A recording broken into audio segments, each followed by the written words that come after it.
Hello student, मैं Jitendra Kumar Jaiswal Chandrabhan inter college इटवारा गौर बस्ती द्वारा संचालित ऑनलाइन क्लास में आपका स्वागत करता हूं। आज हम लोग कक्षा 10 की केमिस्ट्री की क्लास में पढ़ेंगे chemical reaction and equation part 8।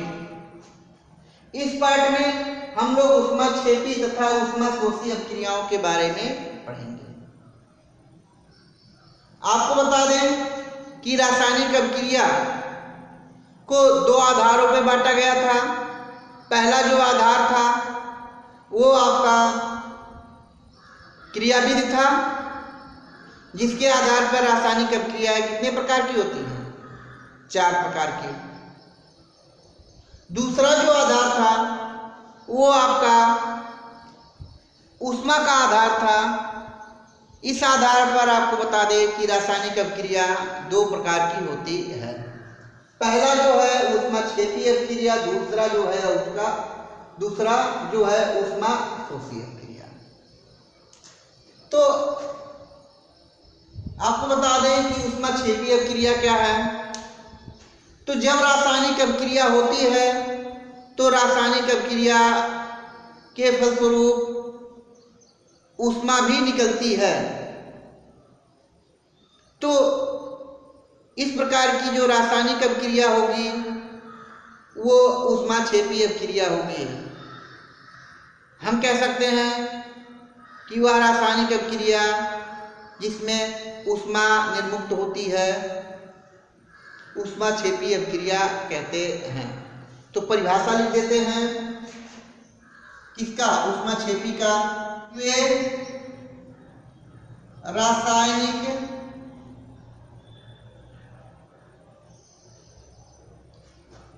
अभिक्रियाएं जिसमें ऊष्मा निर्मुक्त, क्या निर्मुक्त होगी? ऊष्मा निर्मुक्त होती है, ऊष्माक्षेपी अभिक्रियाएं कहलाती हैं। अभिक्रियाएं कहलाती हैं। यानी जिन रासायनिक अभिक्रियाओं में क्या होती है?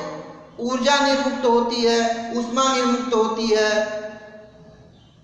तो वो अभिक्रियाएं कैसी होंगी? ऊष्माक्षेपी अभिक्रियाएं होंगी। अब हम लोग उदाहरण देख लेते हैं कि कौन कौन से इसके उदाहरण हैं।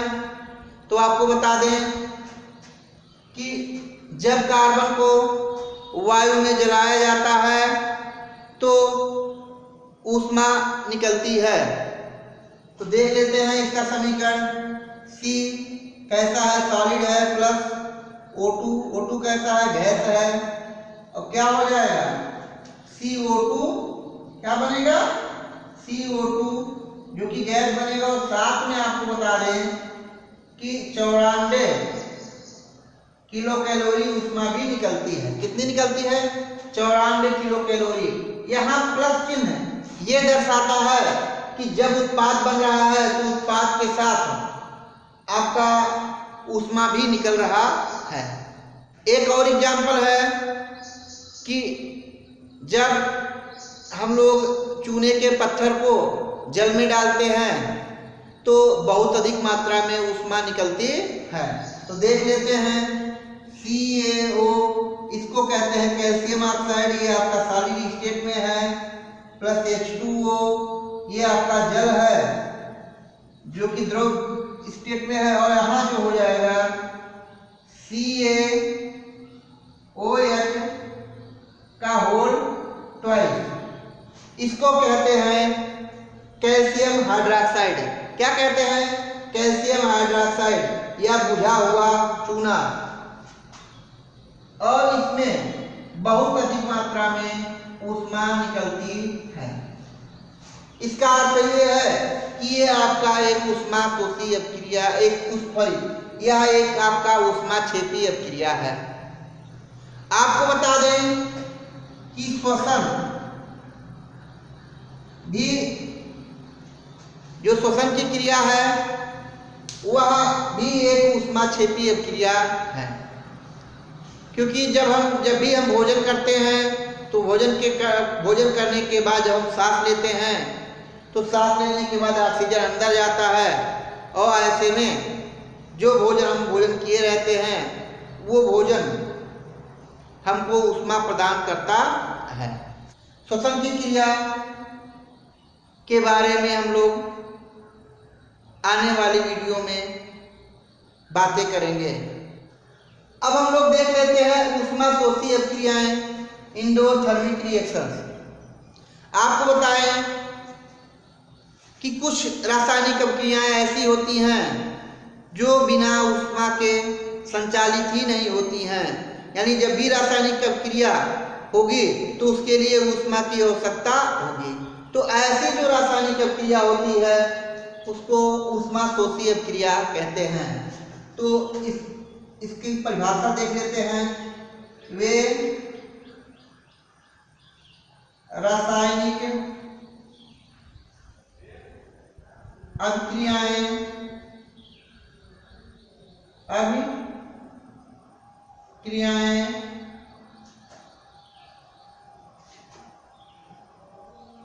जिसमें ऊष्मा का अवशोषण होता है,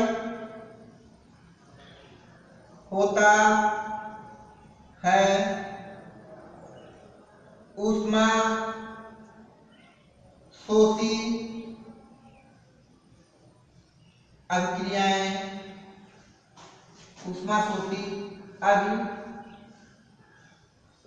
अभिक्रियाएं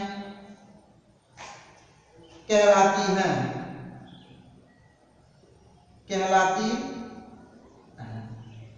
यानी हम कह सकते हैं कि वे रासायनिक अभिक्रियाएं जिसमें ऊष्मा का अवशोषण होता है ऊष्मा शोषी अभिक्रिया कहलाती हैं।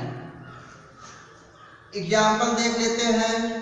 आपको बता दें कि जब नाइट्रोजन गैस और ऑक्सीजन गैस मिलकर नाइट्रिक ऑक्साइड बनाता है तो वो जो अभिक्रिया होती है ऊष्मा शोषी अभिक्रिया होती है। एग्जाम्पल देख लेते हैं। N2 plus O2 gives NO, यहाँ हो जाएगा 2NO। और इसमें जो आपको बता दें कि 45 किलो कैलोरी ऊष्मा की आवश्यकता होती है। कितने होती है? 45। यहाँ माइनस का मतलब है कि ऊष्मा का अवशोषण। माइनस का क्या मतलब है? ऊष्मा का अवशोषण। ठीक है, तो ये जो है आप देख रहे हैं कि जब ये दोनों मिलकर नाइट्रिक ऑक्साइड बनता है तो उसमें कितना 45 किलो कैलोरी ऊष्मा निकलती है। ठीक है, आपको बता दें कि आप लोगों ने वियोजन अभिक्रिया पढ़ा था। क्या पढ़ा था? वियोजन अभिक्रिया। तो वियोजन अभिक्रिया कैसे है? ये बिना ऊष्मा के संचालित नहीं होती है, इसलिए जितनी भी वियोजन की अभिक्रियाएं हैं, यहाँ लिखते हैं अभिक्रियाएं, यानी आपको बता दें कि वियोजन की जितनी भी अभिक्रियाएं हैं सारी की सारी अभिक्रियाएं कैसी हैं? ऊष्मा शोषी अभिक्रिया हैं, यानी बिना ऊष्मा अवशोषण हुए पदार्थ का वियोजन नहीं होगा। तो आज की वीडियो में केवल इतना ही। ये परीक्षा के दृष्टि से इम्पोर्टेंट है, इसलिए आप इसको तैयार करेंगे और इसका